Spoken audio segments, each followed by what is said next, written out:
Welcome to another episode of the Elite Entrepreneurs Podcast. As always, we have another great guest with us. He's a business owner, he's a founder, he's a CEO. His name is Rob Volpe. He's CEO and founder of Ignite 360. And I'm thrilled to have you here with me, Rob. Thank you for joining us. Thank you, Brett. I'm excited to be here. Okay, so fill us in a little bit on Ignite 360, because I think it's really unique what you guys do. And if I attempt to say it, you're going to have to correct me anyway. Not because it's difficult, but because I want to get it just right. So share with us, give people some context about your business. All right, I'll give you the quick elevator pitch, and then we'll have a quiz later on and see how well Yeah, you that retain sounds good. and how well I do. So Ignite 360, we're an insights and strategy firm, and a lot of people need to think like marketing research focus groups would be at its simplest, but we help our clients find their one big idea that's going to move their business forward. And that can be in the space of innovation. So what products or services should I develop? It can be around the consumer journey, the purchase decisions, all the different nuances and things that go into making that actual decision to buy. Or it can be around brand and communication strategy. So how do I talk to my consumer, and who is that person these days? And particularly in 2021, that is changing very rapidly, given everything that's happening in our society. I would imagine there's been lots of pivoting. That word's been used again and again and again. Uh, but as an insights and strategy company, a firm, you help business owners figure out where the puck has moved to, it sounds like, and get really clear about how they can best serve the new needs. Exactly. Very good. And we do it in a way, our foundation is around empathy. And so really connecting and understanding from a cognitive perspective, like who is this person, trying to put on their shoes and see the world as them. Because when you do that, then you're able to actually create better products and services. So we marry up the empathy with strategic thinking and then dynamic storytelling. Because ultimately, and what we see happen quite often is there's so much data and there's so much interesting information, and you end up getting lost in terms of what their client teams can get lost in, like, what do we do next? And so we try to bring in some storytelling. And again, it's that one big idea. What's that rallying cry? What's going to help move the business forward? And frame things up in that way. So it's crystal clear to them. Yes, this is who my consumer is. This is what we need to do. Now let's go do it. That's fantastic. Okay, from insight to strategy to now, how do we actually tell this story in a clear and compelling way, a memorable way? Um, Great. Ignite 360, love it. And you serve companies of what size? Help our listeners get a feel for that, and then we'll get into some sharing of your experience. Absolutely. So we work across a lot of different sectors because we're really good at understanding human behavior. It's less about our client's business and more about the humans and how they impact the client's business. So everyone from the big guys, Fortune 100 of Microsoft, to General Mills, to Kraft Heinz. We work in healthcare, we work in travel, we work in entertainment, a lot of financial services, a lot of different sectors. We also work with smaller companies as well, those small to mid-sized firms that are at that transition point where the entrepreneur, the founder, has maybe moved on, or the company has just grown so large that the understanding of who that core consumer is has been diluted, Got a or little muddy, right? exactly, or the business has grown in such a way that they can't quite recall exactly who the consumer is, or it's shifted a bit, and we help them get back to true north and find their North Star. That's really cool. And I know that many of our listeners right now can relate to this comment I'm going to make to try to tie into what you just said. A lot of us in growing our business to seven figures, we got used to saying yes to any revenue opportunity, right? Like, yeah, we'll do that. Sure, we'll do that. And we grow this thing that becomes a little less than intentionally designed, right? And Yep. our business is kind of added on and cobbled together. And then we find our place, and it's like, whoa, I need to go redesign things, recreate it in a more intentional way. And you help them get clear on that from a customer standpoint. There's an internal business structure thing that happens that correlates with that, right? And they got to clean house, and so And yeah, and if you think about any, if we do a lot of work in packaged goods, so I often revert to those analogies, and they're things that everybody can relate to. So if you think about the consumer that's buying your product, and that's part of the market, but the market's also the retailer. And it's like, how do those two things, how do they think about you, and where have they taken you, as well as then your own organization itself, and your own mission and your vision and your values, and how has that changed over time? And you're always wanting to make sure that those things are somewhat in alignment and pointing in the same direction, because otherwise you're going to be headed off of a cliff. yeah, yeah. A growing number of people going in different directions does not equal a successful, sustainable, growing company, right? Exactly. Very good. Okay, well, that's all very helpful backdrop, and I think we actually got some nuggets in there as we were just getting to know you and what you do and how you serve the world. So let's jump into your own personal journey from entrepreneur, from founder to CEO, right? This transition, the shift that business owners have to make. It usually happens around the $1 million mark where they realize I'm the bottleneck and I got to start figuring out how to relinquish control and build a team and give ownership with accountability to other people. And there's this personal transition, and then there's also some things that the business needs to, like, you have to put in place in the business to enable it to continue to grow. And so we want to learn from your own experience going through that journey, what some of the challenges were for you, either personally or in the business, as you were shifting their post $1 million in revenue. So we honor your 0 to 1 million in growth and all that startup and fun and grit and tenacity. But we're just gonna go, that was great. And then we're gonna talk about, now we've got a growing team. We have something that seems to be working. What were some of the things that you want to call out for our listeners that were really important lessons for your growth through that phase? Yeah, well, for context, we hit $1 million in revenue at, I think we launched in January. By July of that year, we hit $1 million. So this And was that like six, was, 7 months. Boom, boom, yeah, boom. eye-popping. It was like having a fire hose turned on us, and in the most wonderful way. And I'm really grateful to our clients that trusted us and did all of that and helped us get to that point. Um, so we were still in the Wild West phase, as I describe it, and Yeah. we're celebrating 10 years this year of being in business. And I'm fortunate that there's three people still working with the company that have been with us since day one. And we just did a Zoom call earlier this week to kind of reminisce and celebrate the fact that, like, oh my God, did you realize, like, this is what this is going to be like, and that we would get this far. And so, to your question, though, there's so many things. I recently gave a presentation. I talk about the 11 things I've learned in 10 years, 11 Let's lessons. yeah, let's talk about the first few of those. All Yeah. right. Well, let's dive into that. I mean, one of the big things for me was learning that, as I call it, it's finances, not feelings. Mm, I am not the math guy. I did not have a finance background. I am the visionary sort of entrepreneur CEO, and have that sort of perspective on things. And for me, the business is, it has a very short runway, the nature of the work that we do. So we don't book long-term engagements. So it's really volatile.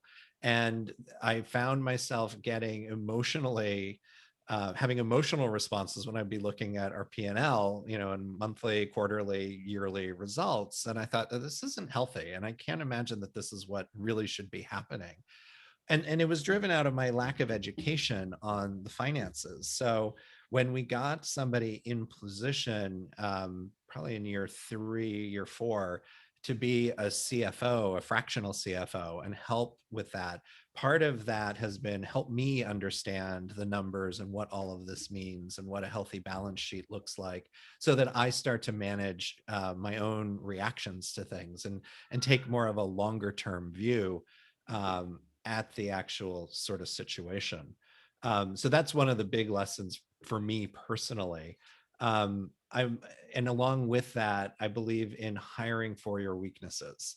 The very first employee that I brought in was somebody to do the bookkeeping, the back office, send out the invoices. Because, yeah, I could do that, but I don't love it. Therefore, I'm going to procrastinate on it. And then that's going to create real issues because we're not going to have cash coming in and I'm going to have to pay people and scramble.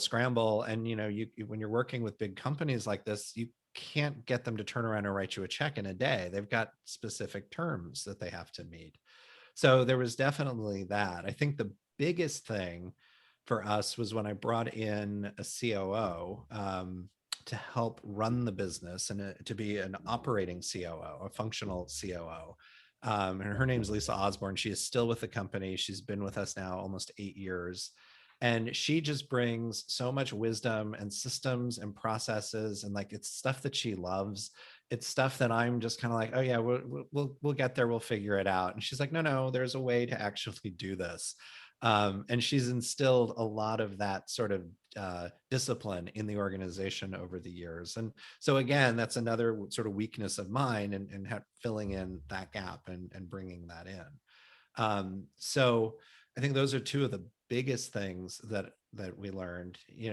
It's also about understanding how, actually, if we can pause for just a second, I will Sure. open up this PowerPoint. I should have done this earlier, and I Yeah, can we can pause. hit the high notes. It's the beauty of recordings. Yeah. We'll edit this piece out. Yeah.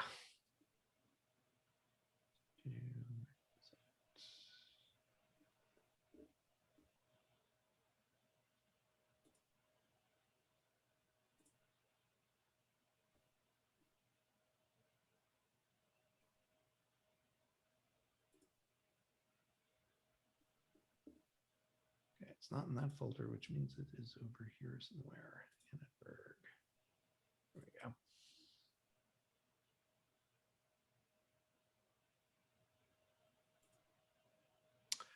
Oh, yes. Okay, I'm ready. Okay. So, and I'll just give you a little bit of to piece stuff together. So, hiring for your weaknesses has been one of my biggest lessons that I've learned, and it's actually number one on my list. Hire for what you don't have, what you don't love to do. Because if you're doing the things that you love, you're going to do it really well, but B, you're going to work even harder and probably put in even more time on it.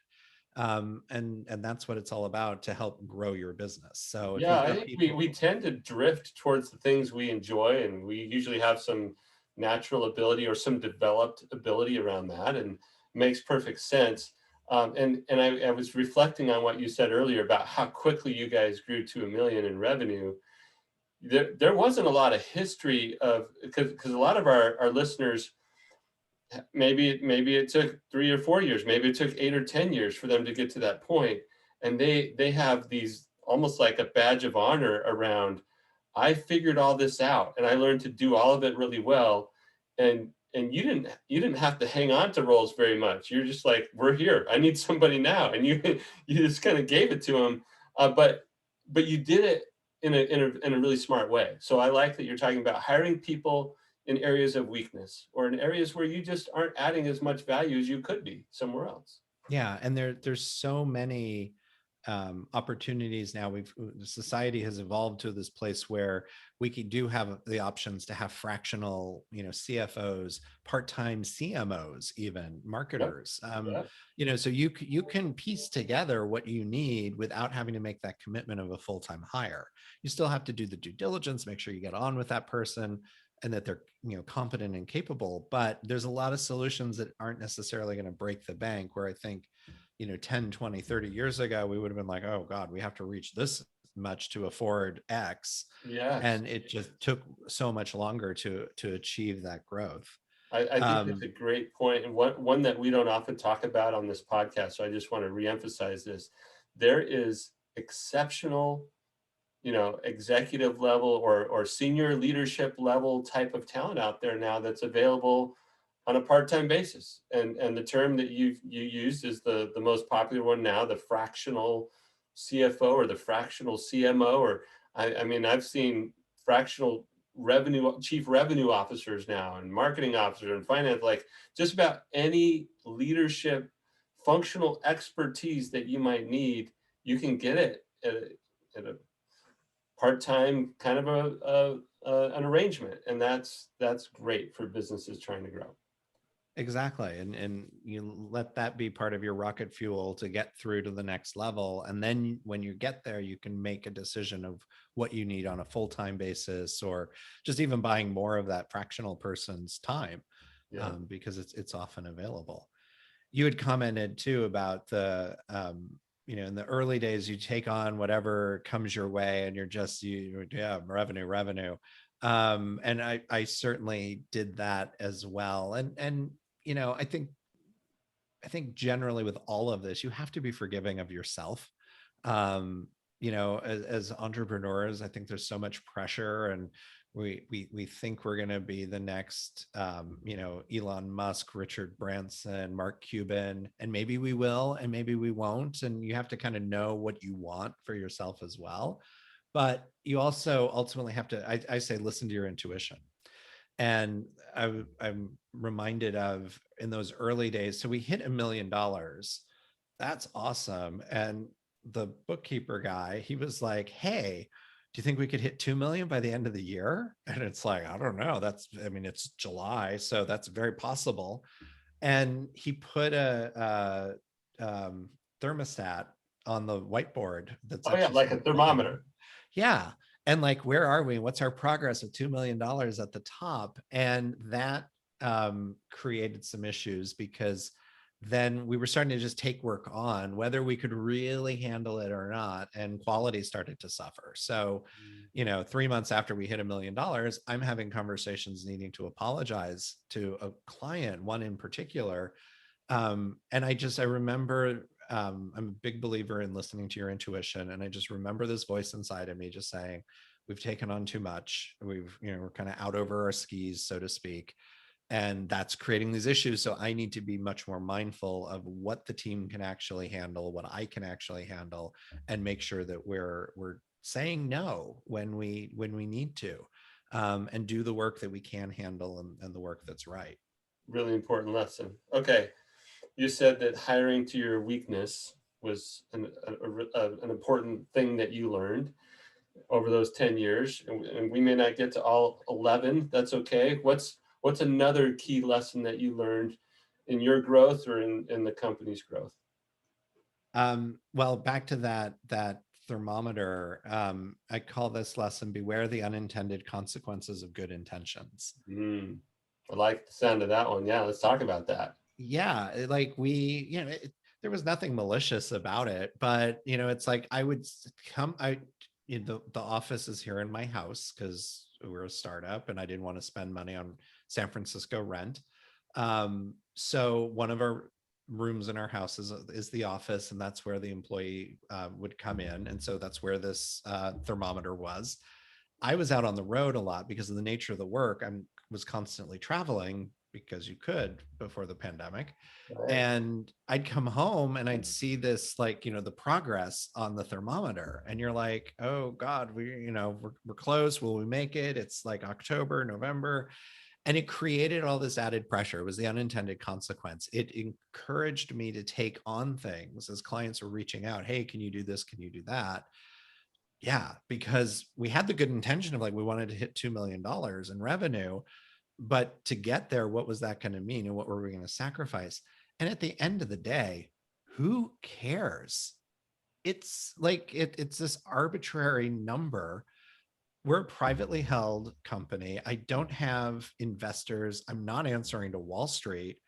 So who really gives a flying, what, if you make $2 million, or if you make 1.8 or 1.6, or like whatever? It's like, are we profitable? Are we having a good time with what we're doing? Are we enjoying the work? Are we doing great work in what we set out to do? That's ultimately what's most important, rather than like, oh my God, we had to hit $2 million. Yeah, I'm glad you said that. We're big believers in declaring, calling our shot, putting a number out there, but it's not that's not the end all be all. That's to push us forward. It's part of being in line with a clear purpose and a clear mission, a destination that we're up to, not some random, let's call it 2 million, right? It's not about the financial number. It's about where we're going to serve customers. And we happen to know, we think we'll be around this in revenue, but not that's not the objective. Right. That comes along with the objective. Which is one of my other lessons, which is have a plan so you can say nothing goes according to plan. um, you need a goal so you have something to aim for, and there's marching orders, but at the same time you've got to be realistic. Like if the business takes a turn, all of a sudden you may not, it might be so, and we've been in this situation where suddenly to hit that number again would be just take a Herculean effort. That is that even realistic, and what damage is that going to do to the company? Let's like readjust, let's be flexible and realistic about what it is. And so yes, you need to have that plan, but you also have to just know that nothing goes according to plan. And that's, I think, one of the lessons of the pandemic, certainly, and everything Right. else that's happened. All those plans went out the window, and you're Yeah. just writing your script as you go along. Right. Did you have on your annual SWOT analysis before the last year, did you have pandemic as a threat? Probably No, not. Most of us didn't, and yet we no. all experienced it. And so you're absolutely right. We should plan, and we should anticipate, and we should do all those things, and then we shouldn't be surprised for 1 second when we have to make adjustments. But that doesn't mean there's no value in having a plan. There is a value, and we got to align everybody to it so that our effort is in sync, and we're saying no to all the right things and saying yes to the critical few. But I love your comment about just the flexibility, and when we see a change needs to happen, let's acknowledge it. Let's talk about it with our folks and get realigned to the next place. So really cool. All right, what's next, Rob? This is a great list. Where do we go from here? Yeah, well, along those lines, like expect turbulence. It is no smooth sailing, and I was reflecting on it this morning before our meeting today, or call. It's kind of running a business. It's like a relationship. Like it always takes constant work. You don't get to, the 10-year mark as I've just achieved now, and all of a sudden it's all magic. You don't need to like wine and dine your spouse or significant other anymore, or take the time to listen and nurture the relationship. A company is the same way. You've got to give it that constant care and feeding in order for it to grow and thrive. And you have to expect that there are times when, if you think of it like an organism, like it's going to get sick. If it's like a person, it will get sick from time to time, and you've got to be ready for that, and be prepared for that. Yeah, I think that's an immensely valuable insight. It is an organism, right? An organization. It it isn't a living person, but it's made up of living people, and the way that they communicate and processes and systems. And so there's this whole system of an organization. We call it your business, but it does get sick sometimes. Sometimes a pandemic hits. Sometimes, a part breaks. Maybe if you rely on, I don't know, Facebook ads or Google AdWords, and one of those providers thinks you're evil all of a sudden and shuts you off, and like things happen, and you have to be ready to make the changes. You have to be ready to get well. And so Yeah. I love that. Expect the turbulence. Um, what have you found about the turbulent, the scope or magnitude of turbulence? That's the potential of the magnitude as you get bigger versus when you were only at 1 million.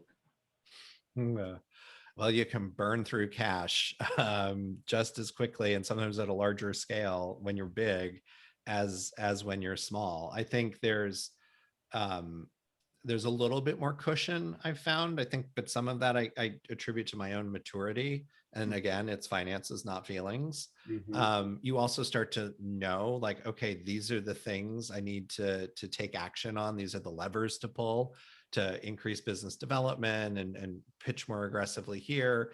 What are the operational expenses we can cut? Like, there's a few basic things that we know now to just go to and look at that when things are tough, to help bring us back to right the ship, so to speak. Yeah, maybe the existential threats are fewer when you get bigger, but the impact of any one decision, I mean, it just seems like there's more potential for costly missteps or turbulence, just stuff that happens and you go, wow, that was a, $100,000 thing that happened. And you probably saw fewer of those when you were at 1 million in revenue.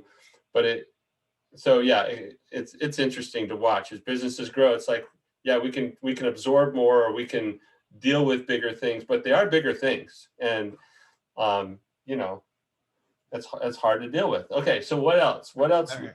in your journey as a leader, particularly, are any of these lessons that you've outlined shaped who you've become as a leader over your post-1 million dollar journey? Yeah, I think all of them have helped form.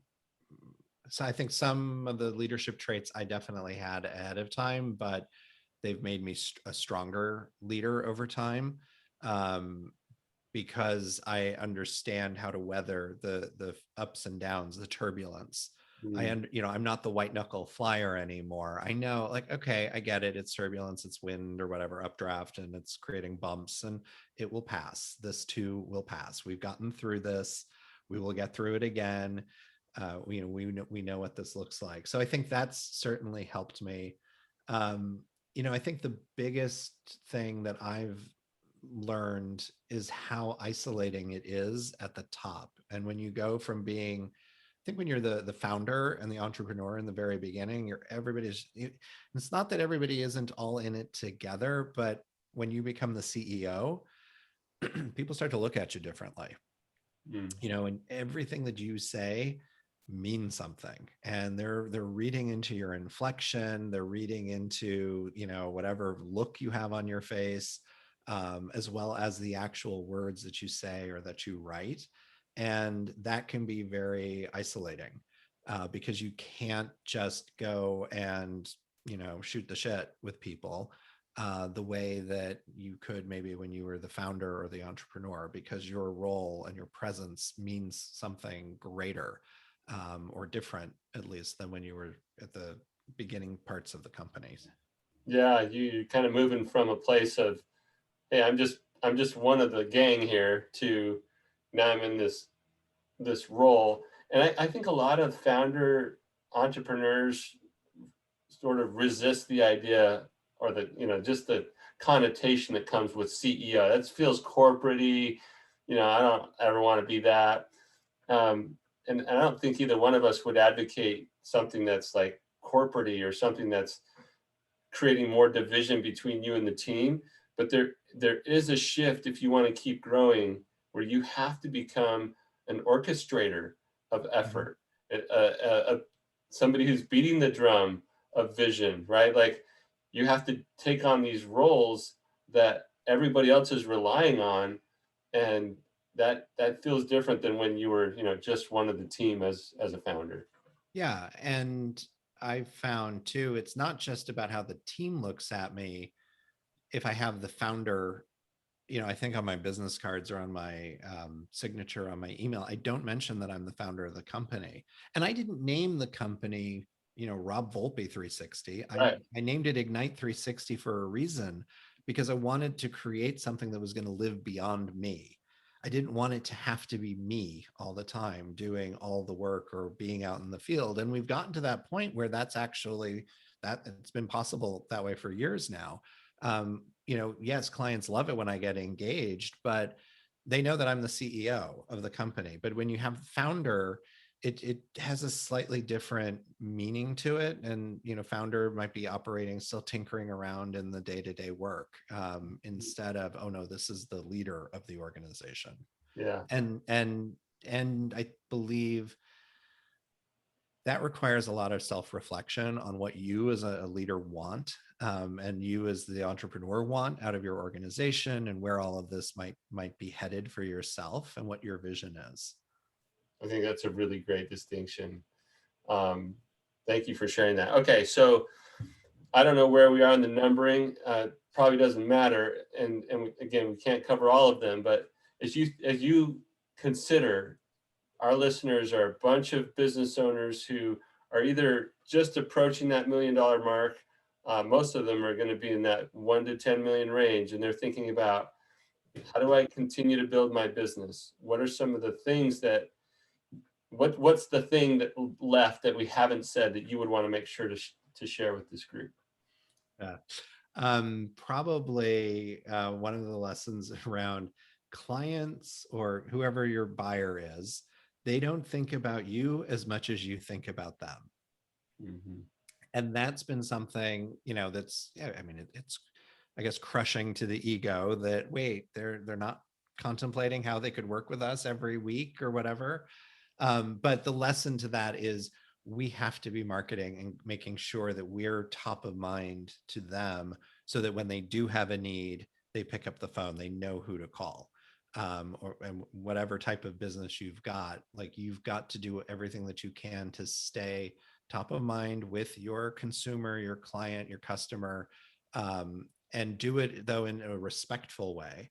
So I mean, we're really big on empathy. So I'm always thinking about, what would I want if I were in their shoes? How would I want to be talked to, addressed, when, what would that look like? And that's fed our business development plans and how we communicate with people.